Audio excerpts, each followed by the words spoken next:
university, so you get it an entry.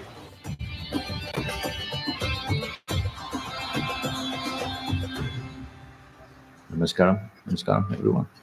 Namaste, please. Good evening, Sadhguru.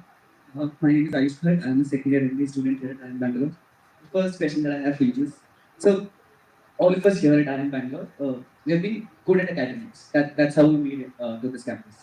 And quite funny enough, we're often reminded as well, we're told and reminded that we are champs. Some of us were champions. Oh, champion. Yeah. And some of us were state level, These are things you must say properly because chimps, you say. I'm thinking what happened? Some evolutionary backstep happened. You're a champion, all right. You've spoken a great deal about the percentage difference in DNA between human features. Okay, but so some of us were state toppers, somebody else was a national player. But the moment we land on campus, right, the system is designed in a way that only one will be a topper. The rest of us, we won't get that badge or get to stand on that podium. A lot of us suffered our first academic setback on this campus. My question to you is, because the system is designed in such a way, how do we deal with that stress? Is this a common issue? Say, unfortunately, you didn't start this in this institution. From the day you went to your kindergarten school, people were always asking, are you first, second or third?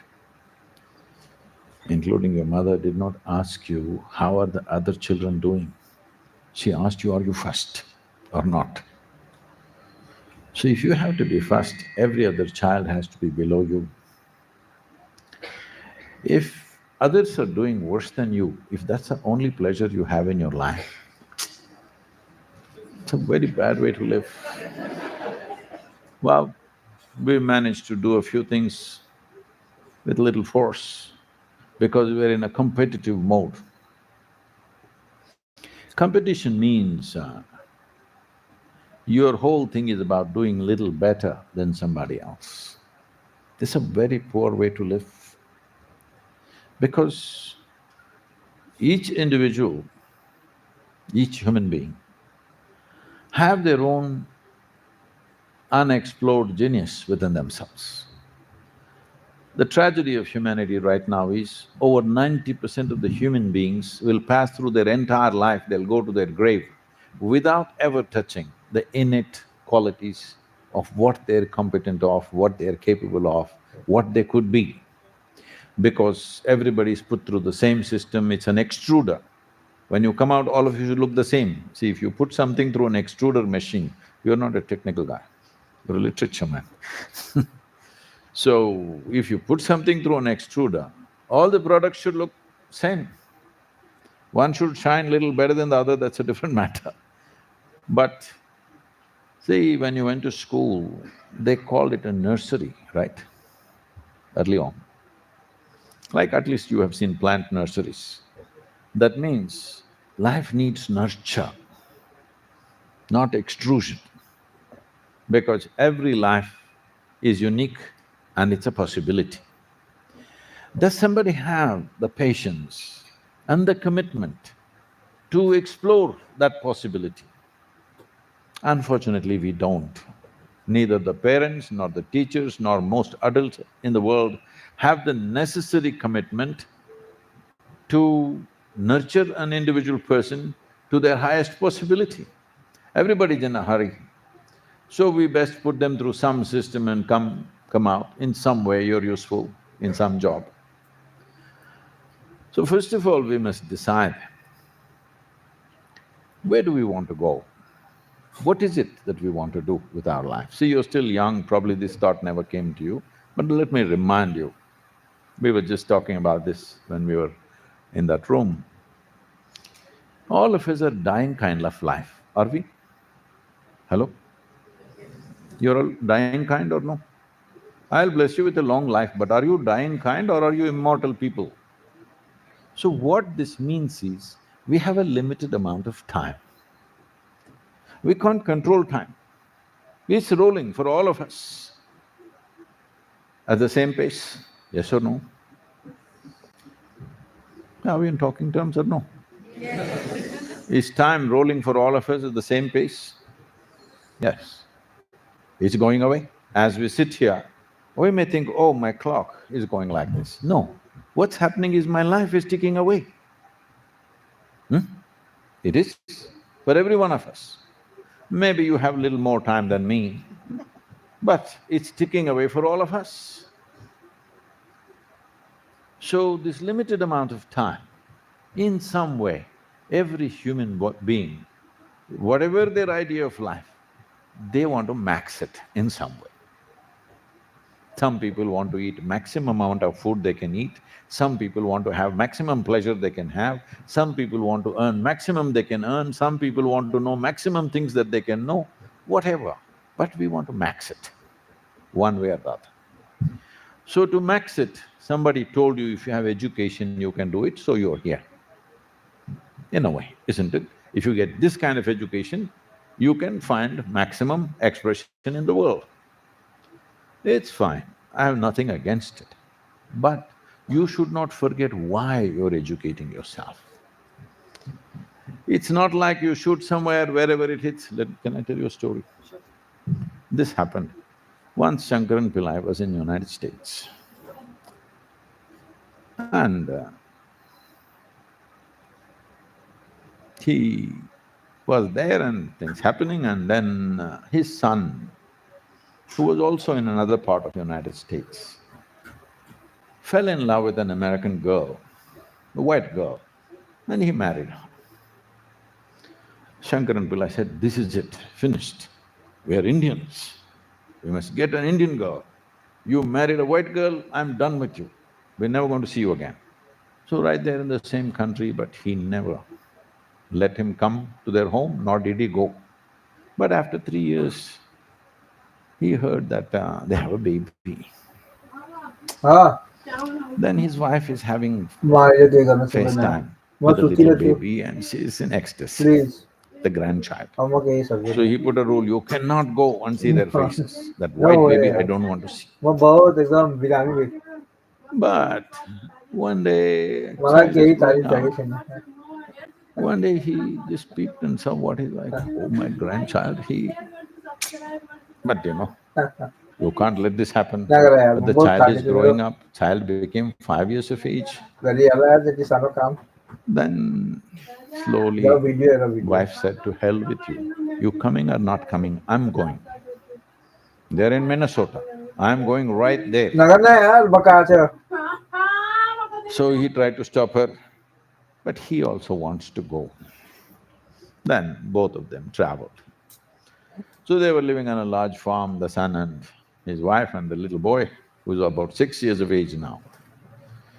Then he saw the son, everything changed. Maybe that evil white woman, it doesn't matter, but this is my DNA. You know, this is how it works in India, please know. So he fell in love with the grandson only, son and daughter-in-law, grandson, total.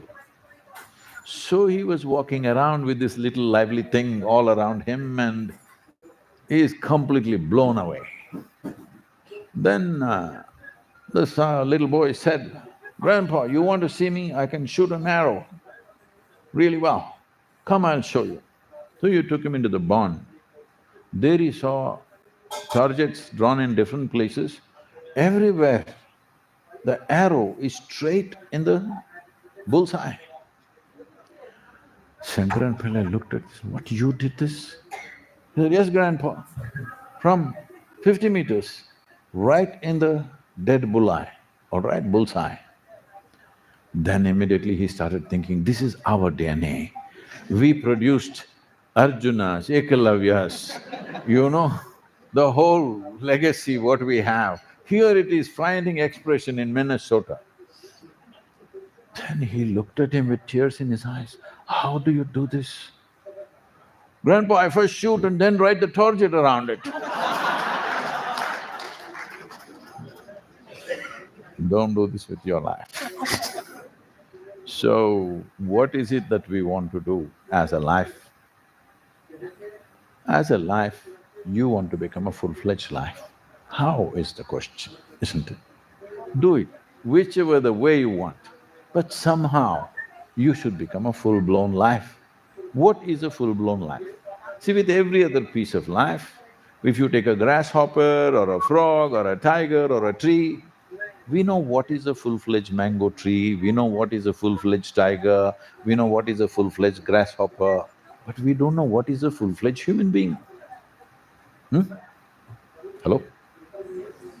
We don't know what is a full-fledged human being.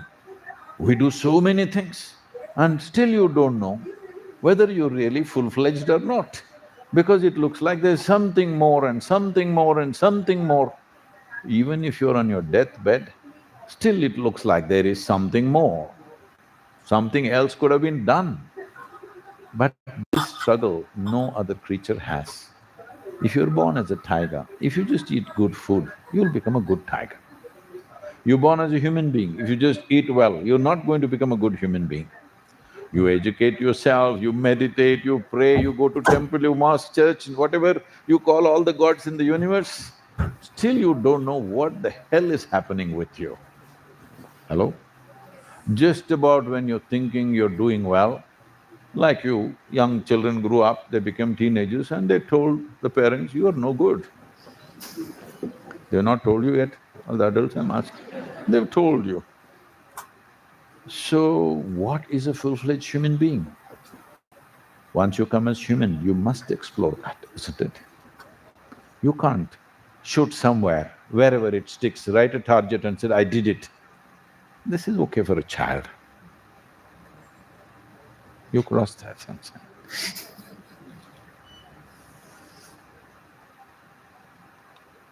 Namaskaram, I'm Vimple Doshi, second year MBA student.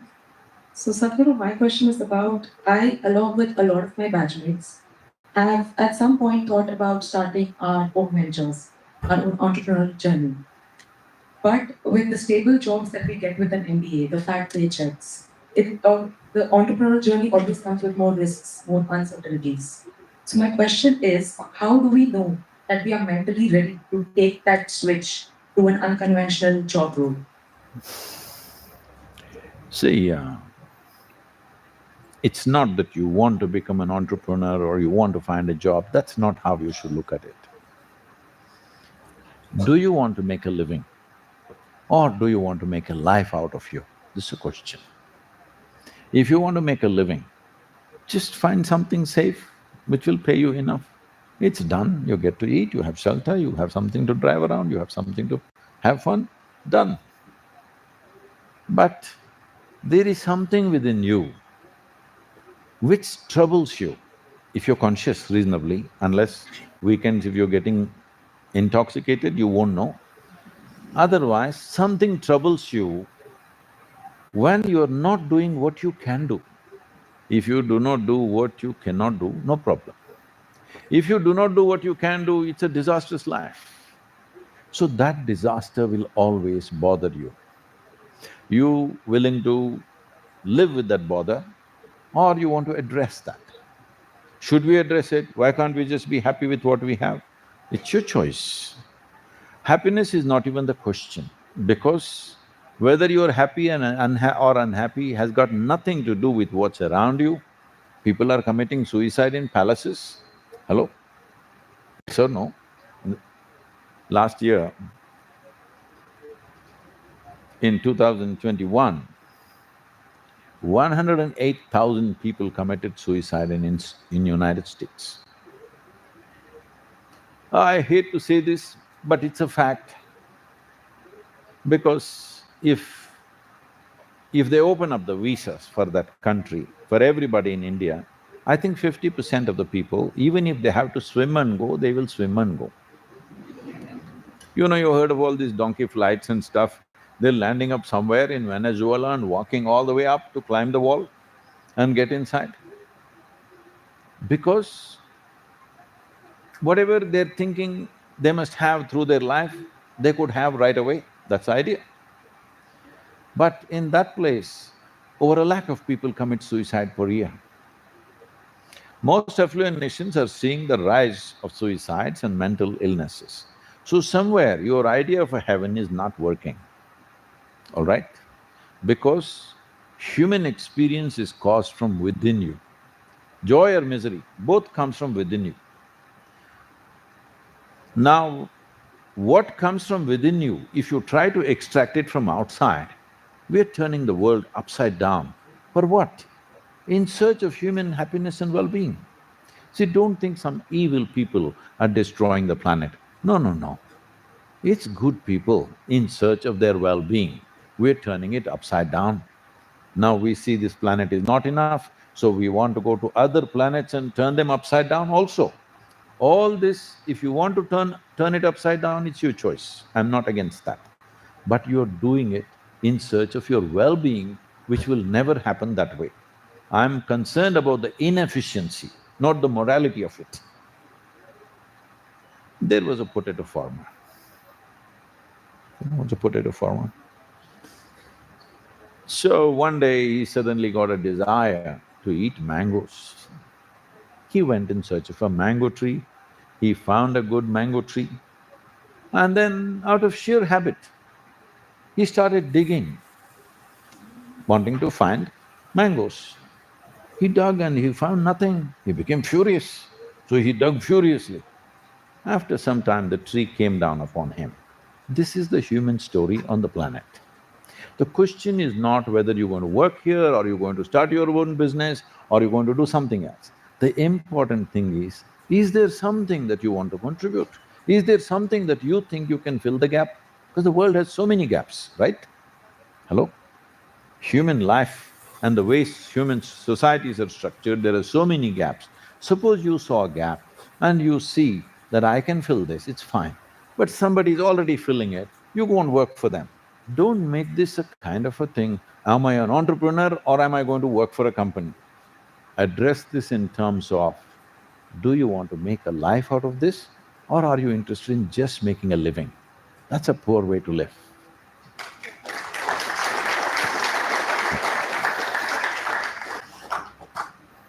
Namaskar, Sadhguru. My name is Manisha and I'm a PhD student at Bangalore. So the question we had was that once we enter the B school, we have a lot of opportunities here in terms of clubs, events, as well as job roles. So sometimes it becomes really difficult to make choices. For instance, when we see, like, suppose if I have a job offer from a top consulting firm and I see my friends getting into product management, to some extent we all experience the fear of missing out. So the question I had was that how do we make the right choices in life so that we don't end up in this perennial state of fear of missing out? FOMO. I learned this word 6 years ago when I came here. Clearly things haven't changed. See, no matter what you're doing, you are not all over the cosmos, whatever you may be doing. So obviously you're always missing out something. You're not somewhere else in the cosmos, so you're missing out a supernova. How bad is that?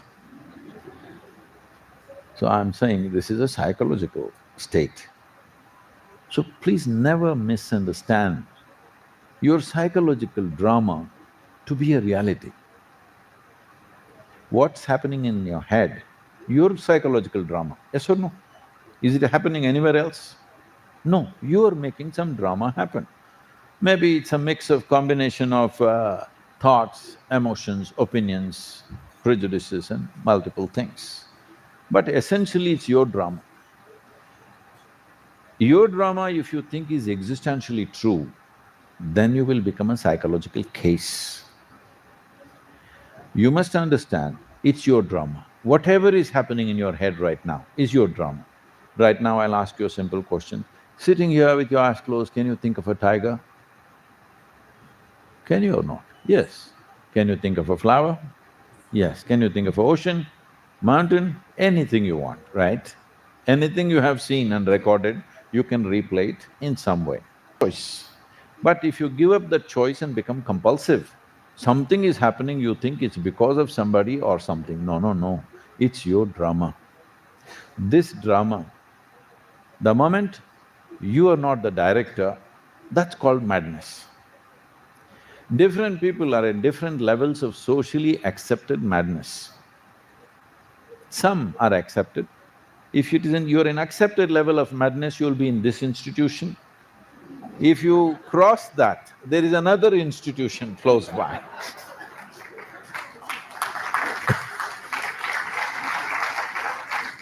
So when I say accepted level of madness, suppose your two fingers, you have two fingers? Yeah. Suppose they start poking your eyeballs, what would she do? If she is concerned about you, she will hold your hand, why are you doing this? If it doesn't work, she'll call two more people and say, tie her up, because otherwise she'll pluck her eyeballs. That also doesn't work, what do? We take you to your doctor. Maybe they sedate you, doesn't work. Maybe we'll have to amputate you. This is the progression of life which is anyway happening to people. So right now, you are poking yourself with your own thoughts and you think it's got something to do with this institution and its options that they've offered to you. No, no, you are just poking yourself. Why are you poking yourself? If I ask you a simple question, all of you can say yes, no or silence, but I'm going to bless you, it's up to you. Do you want your intellect to be sharp or blunt? You ask for something sharp. So if we give something sharp in your hands, let's say I give you a very sharp knife, very sharp knife. Now you must be very conscious how you handle this and you must have a stable hand. Suppose you're a little la la la la la la, intestines will come out. This is happening to people every day. Their own thought is cutting them into pieces. Yes or no? Their own thoughts and emotions are cutting them into pieces, destroying them.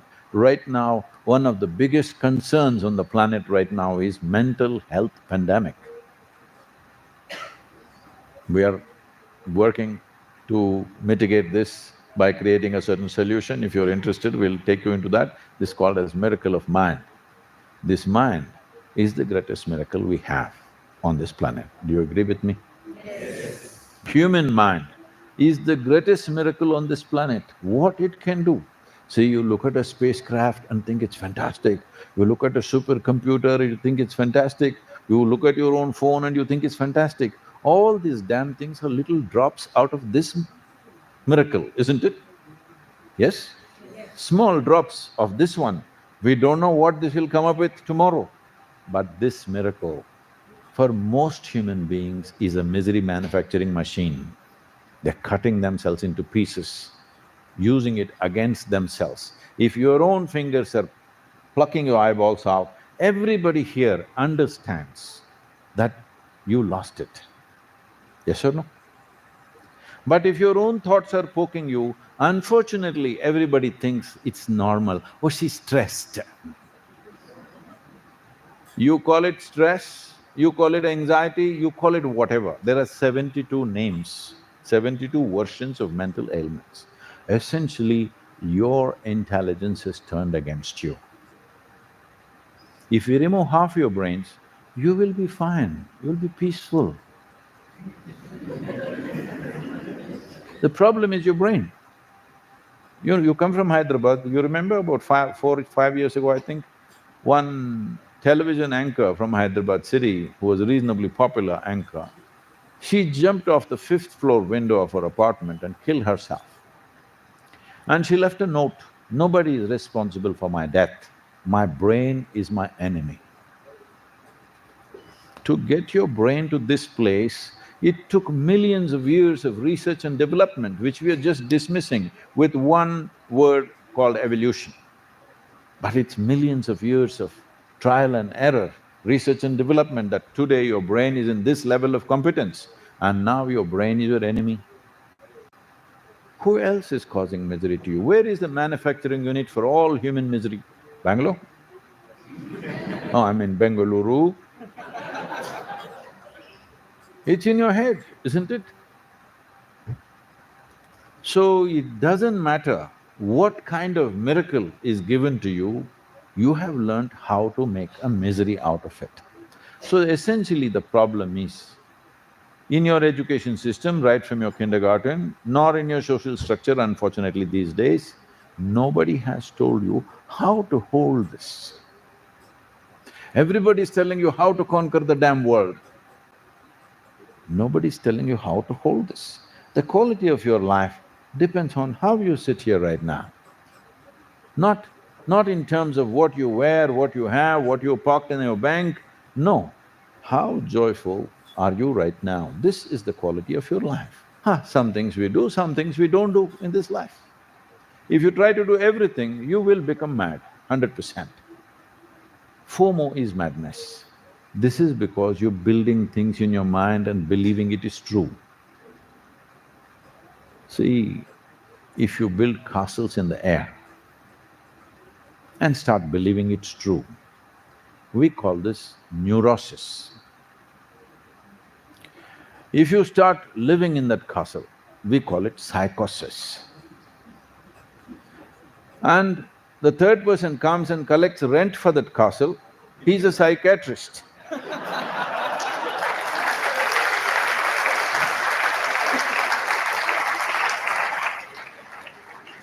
Don't do this to yourself.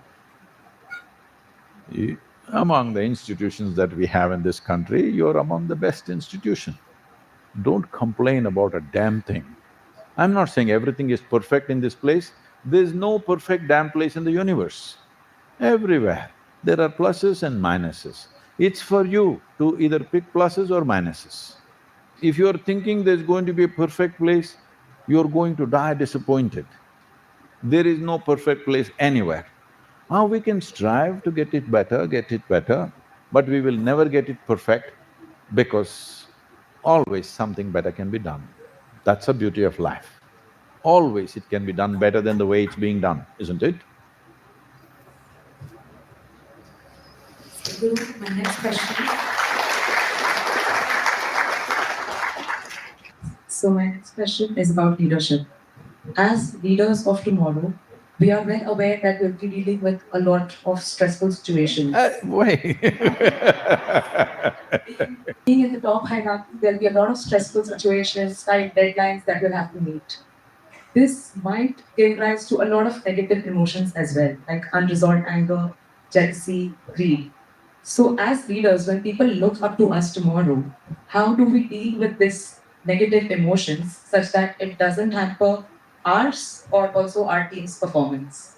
See, in life there are many situations and situations. Have you seen in the same given situation, one person is stressed, another person is breezing through joyfully? Have you not seen any number of times? So no situation is stressful. A situation is simply there. It's for you to stress or not to stress. If your choice is you must stress, all the best. But why are you making such a choice? Is it something that you enjoy? No. Stress essentially means there's some friction happening within you. Friction is efficiency or inefficiency. In any machine, friction is efficiency or inefficiency. You're calling yourself a leader, why are you looking for friction? It's inefficiency. Will we achieve some perfect level of efficiency ever? No. We are always striving to get it better, get it better, get it better. But this is the nature of human intelligence and human existence. However you do it, there is a better way to do it. Still, isn't that the most beautiful thing? If there was a perfect way to do it, you did it, and after that, what the hell will you do with your life? It doesn't matter how you do it, still there is a better way to do it. This keeps you going. Now, the moment you name a certain situation as stressful situation or another situation as a blissful situation, you will get enslaved to that blissful situation. Out of that, you will breed cultures like, thank God it's Friday. What is happening on Friday, Saturday, Sunday? Disgusting stuff is happening. Hello? In the West, completely out of control, here you're trying to go there. This is because if you enjoyed everything that you're doing, How can I enjoy everything that I'm doing? These people are doing this to me. See, you cannot enjoy anything for that matter. If you're joyful, whatever you do is pleasant for yourself and everybody around you. If you're miserable, everything that you do is stressful. Have you noticed this? On a particular day, you're unhappy. Even smallest things that you do are very stressful. You're very happy. You're willing to bend backwards and walk. Yes or no? When you're very joyful, do you see you're so flexible, willing to do anything, running all over the place and doing things? You're a little unhappy, oh, we have to drag you around. So this is a choice that you have, because people have made you misunderstand that happiness is something that you can pick from outside. There is pleasantness of experience and unpleasantness of experience. Let me put it in these two categories. Pleasantness means happiness, joy, blissfulness, ecstasy. Unpleasantness means agony, misery, anger, frustration, whatever. You know the whole variety of things. You know by experience or just by study? He is a literature student, he studied about it, experienced also. Okay. So, let's look at it in a very fundamental way. See, if this body becomes pleasant, we call this health. Do you want it? Okay, 4 people want it, others I'm going to bless them. This is a problem with you. The most important things that you need to make this life wonderful, you don't open your mouth and say yes. All kinds of things you will say. I'm asking you once again, health, you want it? Yes. Please say one please say one big yes to yourself, not to me, to yourself, because you must understand this, there is substantial medical science today, I won't go into it now, but there is substantial medical science to tell you, your very chemistry and all the micro organisms which are within you, they are listening to you. So I asked, do you want help? They're listening, oh, this guy doesn't want, they heard. Please, this is very important, that you make a clear choice. Because whatever the hell you're planning to do, at least you must be healthy, otherwise it's not going to happen. What ill health means is that your body becomes the prime focus of your life. If you're healthy, what it means is, you can forget about the body and do what you want to do in this world. Yes? It's freedom versus bondage. The moment this becomes unhealthy, there'll be only one thing tending to this. It will not allow you to do anything. Health? If this becomes very pleasant, we call it pleasure. Hey, clearly tell me, don't be shy about it. Yes? If this mind becomes pleasant, we call this peace. If it becomes very pleasant, we call it joy. If these emotions become pleasant, we call it love. If it becomes very pleasant, we call it compassion. If your surroundings become pleasant, we call it success. So to create pleasantness of the body, pleasantness of the mind, pleasantness of the emotion, and pleasantness of your energy, which is called as blissfulness and ecstasy, all these are 100% your business. Only to create pleasantness in the situation, you need the cooperation of so many people and so many forces. That is subject to various realities. But to keep this body pleasant, mind pleasant, emotion pleasant, energies pleasant, is 100% your business. So if you are blissed out right now, somebody creating funny situations around you, what to do? Every day they're doing these things around me, non-stop. You must understand, this is a volunteer organization. You know what that means? Nobody is qualified for the job that they're doing. They're enthusiastic, but they don't know how the hell to do it. Yes, and at any time, without warning, they can drop it and walk away because somebody said something, not me. Somebody said something to somebody, they got stressed, they walk away. With this, how to run a global movement? So if anybody can get stressed and go crazy, it's me. But that'll not happen because what happens within me, I've kept these privileges to myself. What happens within me, I decide. What has around me, everybody has a role. I try to push it, but they all have a role. Without their cooperation, outside things are not going to happen. So what happens within you, you must take this in your hands. That means there is no such thing as stressful situation and blissful situation. You are stressful or blissful, this is your choice. If you're blissful, every situation, what will you do? आइए। To the best of your ability, you handle. Your body and your Okay. mind, does it function आज best खाने when मन you're से नहीं यार। blissful or stressful? Yes, be that way because if you are stressful, even what you can do, you will not do. That means you will become a disaster. Don't do that to yourself, you're still young.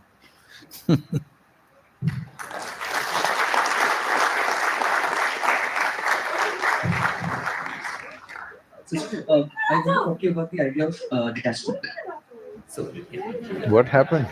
I try to take you away from all the What? stress questions. Who is that girl? What did she do to you?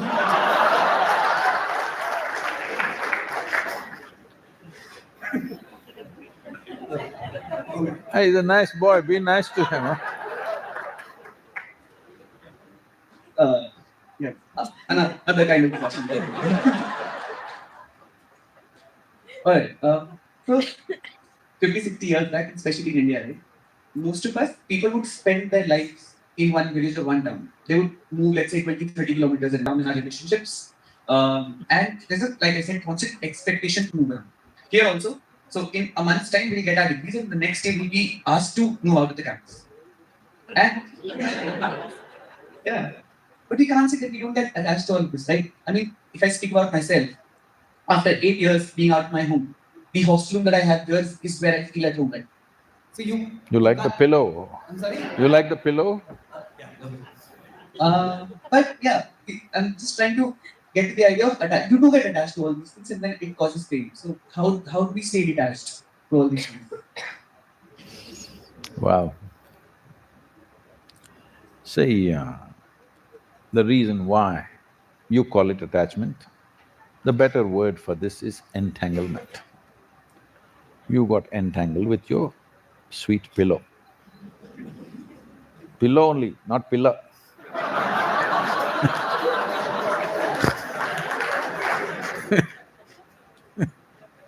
With anything. You sit on this chair for 3 days and after that you can't leave this. So this is happening because your involvement with life is so constipated. It is only with this and this. You only involve yourself with what you think is mine. I'm going to ask you a simple question. Is this body yours? I think it is. Yeah. Tell me it's yours or not, otherwise we're going to act. Sorry?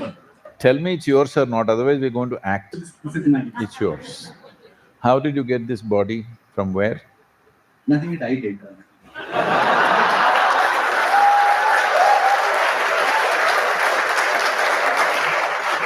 No. You were not born like this, am I right? Yes. Yes. So what was this big body became this big how? Food that you ate. The food that you ate, where did it come from? From the planet. You ate from Mars or only here? Only here. So essentially, you're carrying a piece of the planet. It's soil, all right? Either if you realize now, you will do wonderful things with your life, or one day when they bury us, we'll all realize. Then it's of no use to you, but it's good for the world, you make good manure. All human beings, however good or nasty they are, they make good manure. Yes, everybody. So without exception, we will be good to the world when we are dead. But the important thing is now how this life happens. So it is true that this body you gathered from the soil. So, is the planet also yours, I'm asking? I'm a part of it, yes. No, is it yours, I'm asking? It's yours. The solar system is yours.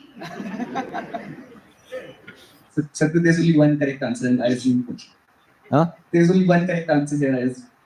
What is that? I'm saying there's only one correct answer here. I assume. What is that? I think I should say no. You can say whatever. See, this is not some kind of an argument. We're just exploring something. Because never see a question in your life. Do one thing. A question is a very precious thing. Don't waste it.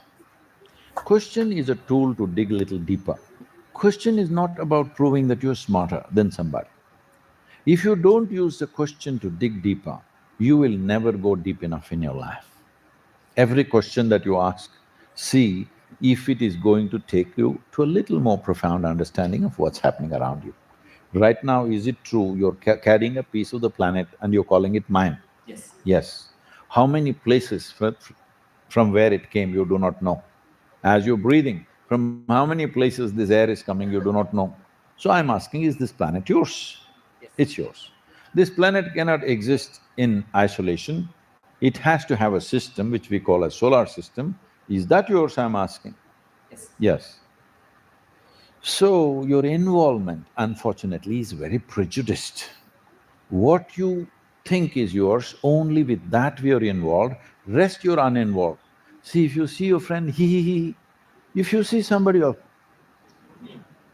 because of this you suffer, and you must. Because of very constipated involvement with life, you get entangled. With everything that you touch, you'll get entangled. If your involvement was indiscriminate, because you breathe, whatever comes from anywhere you're breathing, right? Your body has no discrimination. Here, there is a man or a woman sitting here who is your enemy. What they exhale, you inhale, your body has no problem. But if you look at them, then your mind will resist, it doesn't want to breathe. So this prejudice is what you're suffering. You calling it some spiritual nonsense, that you say this is attachment, this is detachment. Unfortunately, everybody is accusing Krishna of talking about detachment. Look at his life. He is a man of involvement, yes or no? Hello? Whatever little you know about his story, does it spell involvement or detachment? Please tell me. Involvement, super involvement. So your involvement need not be in terms of, will I get something out of this or not? Your involvement is with everything. But your engagement, you choose. I'm involved with everything, but right now I'm talking to you. My engagement is with you, my involvement with everything. Does it cost you something? For you to be involved with everything around you, does it cost you something? Engagement will demand time and energy. That we have to spend judiciously because we already went through this, we have a limited amount of time and we have a limited amount of energy. So that has to be conducted judiciously. Engagement is always judicious. Involvement. Why are you not involved with the sun which fires your life? You're a solar powered life, you know that. Everything here is, but why is it not yours? It is yours and you belong to it also, both ways. So, human involvement, if you restrain, you will get entangled. Don't give spiritual nonsense to it, you're just entangled. But life situations will try to release you in so many ways. Can I tell you one more story? Sure. Please. This happened. Shankaran Pillai was living in United States. He was married to a white American woman himself this time.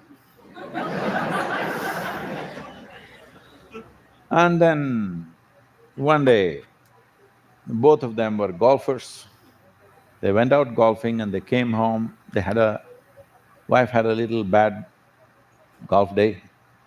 She came home and she was little like that, emotional. She came home, they sat together, had dinner. Then she said, suppose I die one day, will you marry someone else? Shankaran Pillai knows trouble is coming, but you don't know from which way it's coming, you know. You know it's coming, but you don't know from where, how it's going to come. So he said, yes, suppose I'm alone, what am I supposed to do? Yes, I will get married, what else to do? Oh, both of you will live in this house. What else? This is our house, where else will I live? I will live here. Both of you will sleep in the same bedroom. Where else? Can we sleep in the bathroom? We will have to sleep in the bedroom, what else can we do? Then she said, will you let her use my golf clubs? He said, no, she's left-handed.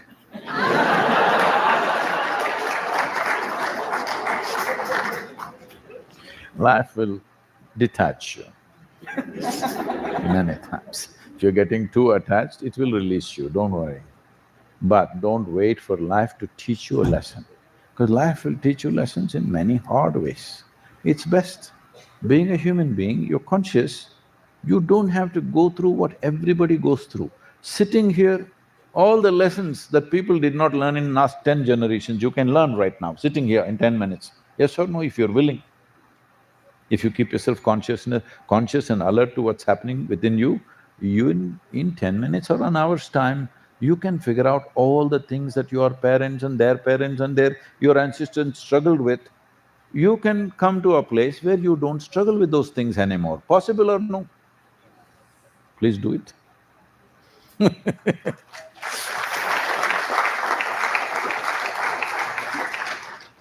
We are back to these two questions.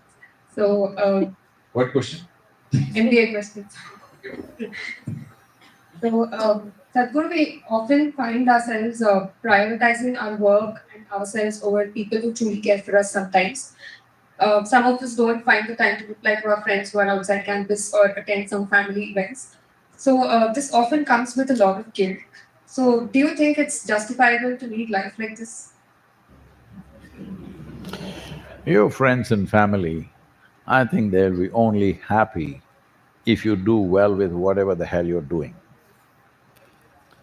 If you are sitting here and continuously messaging them and flunked your examination, I don't think your parents will be happy, and then you tell them I flunked because I was messaging you all the time. That'll be insult to injury. Don't do that. You're here for a certain purpose, fulfill that. Social nonsense we do to the extent it allows, anywhere, huh? Because I don't want to bring my own example, I'm terrible with social stuff because I made friends in millions. More than friends, they were like family or much more. So everybody thinks I'm not doing well enough for them, just everybody. Nobody is happy with me because I'm not able to spend the time that I'm supposed to spend with them. I would like to spend with them. But if I start doing that, what I do will shrink.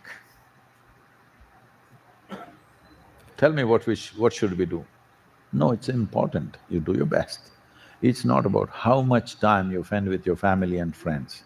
One moment of a deep sense of involvement is good enough. Next 2 years if you don't see them, 5 years if you don't see them, it's still okay because people cherish that, not continuous stupid messages that are going. Another thing that the students will relate with, all of us were chasing one exam after the other. We have been chasing one exam after the other throughout our lives. In fact, some of us took the entrance exam to IIM or to the IIMs that multiple times to. You passed that one? Oh, right. But even on campus, right, while living on campus, I've seen people take the CFA, somebody's taking the FRN, somebody's chasing case competitions. So we've all, like I said, we've all been chasing one exam after the other. But in a month's time, half the campus will move out and we'll be grown-ups suddenly. And Oh, you are admitting that also. we'll be expect. So the question is, how do we find a purpose in this no exam paradigm that we'll be in once we move out of the campus?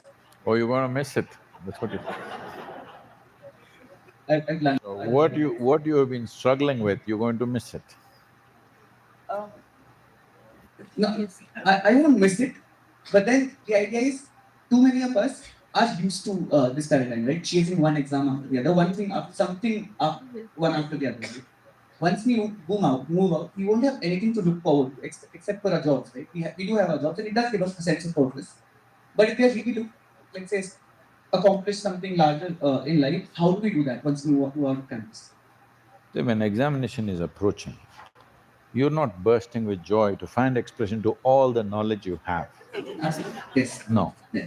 But if there is no exam, you're going to miss it. Like I said, the structure that we've been so used to. I got the drift. But I won't miss it. Yeah, I won't miss it. You're inspiring me to tell you more and more stories. The girls are not asking for stories. This happened. One day Shankaran Pillai had a gala fight with his wife. See, these things may happen. He had a gala fight with his wife and late in the evening, he not able to bear the fight because the debate at home normally he loses and he can't come to terms with it, so he walked away. Enough of this, I walked away. Whole night he loitered all around, early morning 5:30, some breakfast place open. He went there. The server came and, "Namaskaram, sir, what do you want?" He's in full spirit. But Shankaran Pillai is like this. He said, "I want cold and hard idlis. I want sambar with excess salt. And I want a coffee which is weak and cold." Said, "Why, sir? Why?" "Flour like soft idlis, wonderful sambar, hot and strong coffee I can serve you." Said, "You idiot, you think I've come here because I'm hungry? I'm missing home."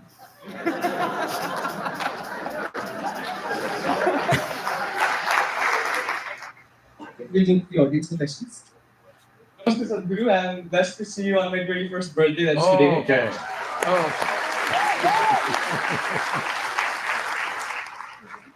And I'd like to ask you if cinema could be a medium for spiritual exploration.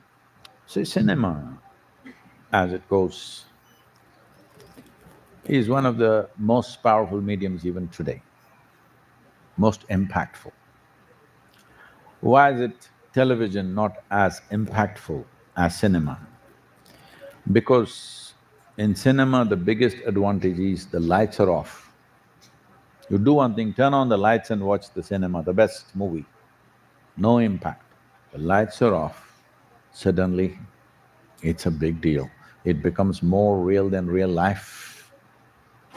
People who are in the cinema, those who have never seen them in their life, they love them. They're living entities in their homes, all right? Because lights were off and everything, boom, big. So this all it takes in your life also. If lights are off for other things and you pay attention to something, suddenly that will explode.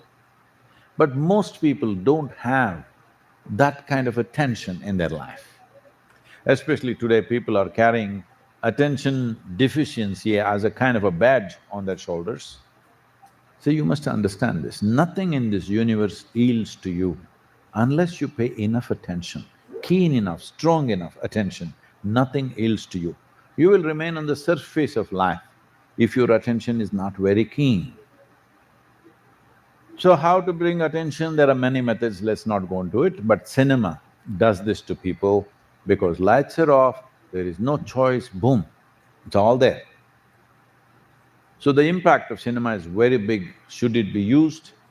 Anything that you think is important, anything that you think is important, whether it's health, well-being, environment, spiritual process, whatever you think is in… or even politics, you think it's important for the well-being of human beings, you must make a cinema on that because cinema has such tremendous impact on people.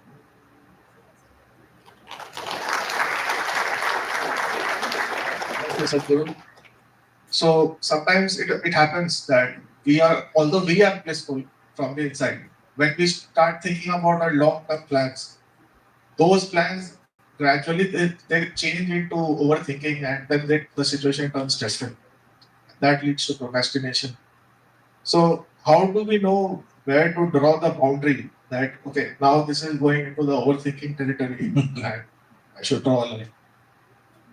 See, I'm seeing these days, a lot of young people are using this term, Sadhguru, how to stop overthinking? There is no such thing as overthinking. I think human beings are not thinking enough.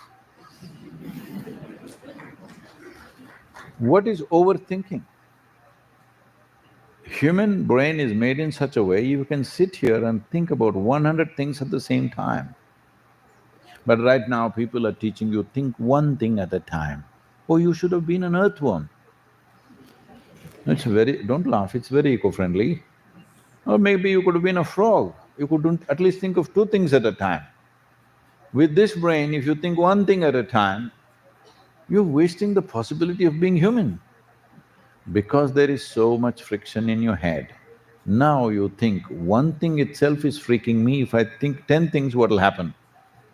No, you must geometrically bring some congruence into this. When I say geometry, you must understand all physical creation has a certain geometry. You understand what I'm saying? Many of you are engineers, right? Hello? So, every physical form has a geometry. Without geometry, there's no physical existence. How congruent it is, how friction-free it is, determines how a particular formation of objects function. That goes for this. There is a physical geometry to this, there is a chemical geometry to this, there's an energetic geometry to this, there are various aspects of geometry. And our geometry is not individual. Our geometry is a consequence of the planetary system itself. Planetary system has worked as a potter's wheel to make this happen the way it is. If the planetary system worked some other way, we wouldn't be in this form, we would be in some other form, all right? So who we are right now is incongruence, but in how much congruence is the question. So when you start thinking about future or planning for future, a lot of people are telling you, don't think about tomorrow, don't think about yesterday, just be in the moment. All read this stuff these days? I'm asking you, please be somewhere else and show me, please. Hello? Can you be somewhere else? Anyway, you're in the moment. What kind of dumb teaching is that? Can you be somewhere else, you? Yes. You can be.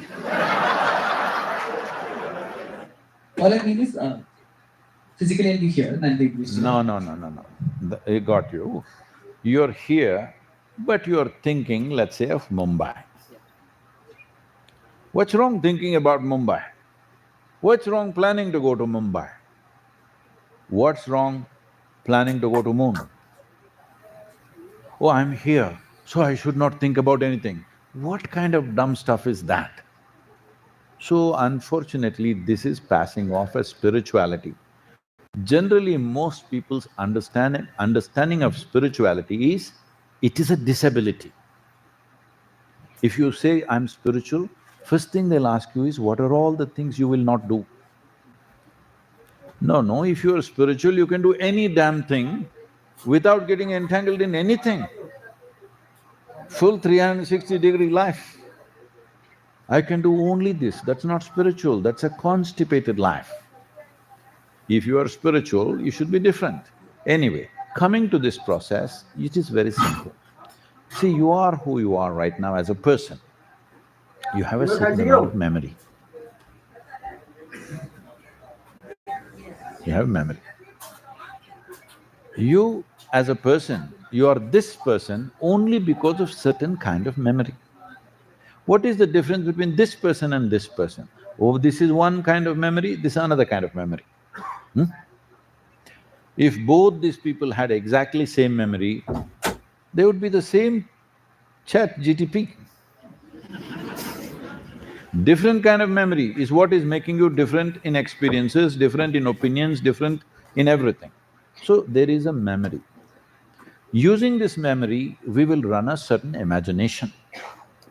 Because we have a vivid sense of memory as human beings, our life feels rich. We remember every tiny little thing.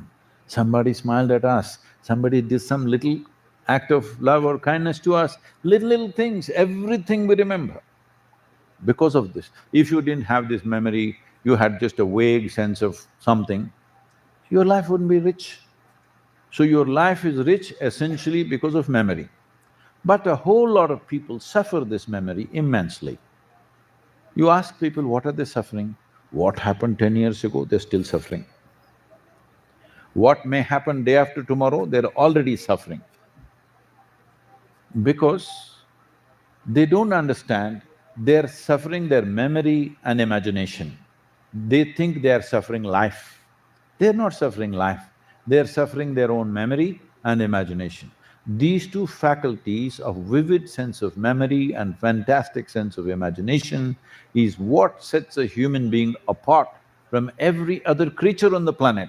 None of them have this kind of cerebral capability that they can remember all these things and make something else out of it. See, the boy wants to make a cinema. What is that? Using your memory, you want to create a whole new world. Whatever you want to create, you're using your memory and seeing how to blow it up into something new, something bigger, something better than what is here right now. Now the problem is, you have no discipline. Your education systems have not made a distinction between what is memory and what is intelligence, unfortunately. So if you're sitting here, your memory spills over into this moment. If I look at you, my memory says, oh, he's okay, he's not okay, he's this, he's that, all this from previous memory. I'm not able to look at this human being just the way they are because my memory intervenes in everything. Once my memory intervenes, I can't control my imagination, what nonsense this person may do. But if you look at something, you must be able to look at it just for what it is, isn't it? Otherwise, you will miss life, you will just be recycling past.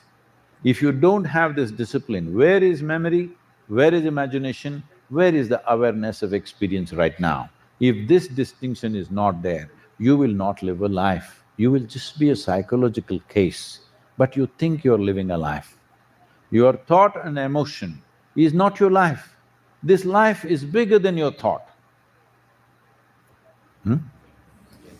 This phenomena of life is bigger than your thought, bigger than your emotion, bigger than your ideas, bigger than your silly imaginations, whatever you have. You throbbing here as life is bigger than all that. Is that so? Is it so? In fact, that is the only thing you have in your life. Rest is all imagination. Have you ever been to a funeral? Somebody else's, not yours, no? Somebody else's funeral, you've been? You know that man is in perfect posture. You go and tell him, you know, you hit a lottery, 100 crores. The guy's not interested. You tell him, this woman, most beautiful woman on the planet that you wanted, she's right here for you. Not interested. They found a lump of gold in your house, not interested. Tell him whatever for which he was hopping around all these days, not interested. What happened to this guy? Only thing that he lost his life, and suddenly everything else is nothing. Why? Because all the time this is the only damn thing you have, you're alive. Rest is all your imagination. You're misunderstanding your imagination and memory as life process. No, it can add substance to your life, it cannot be life. Life is happening now, you're throbbing alive,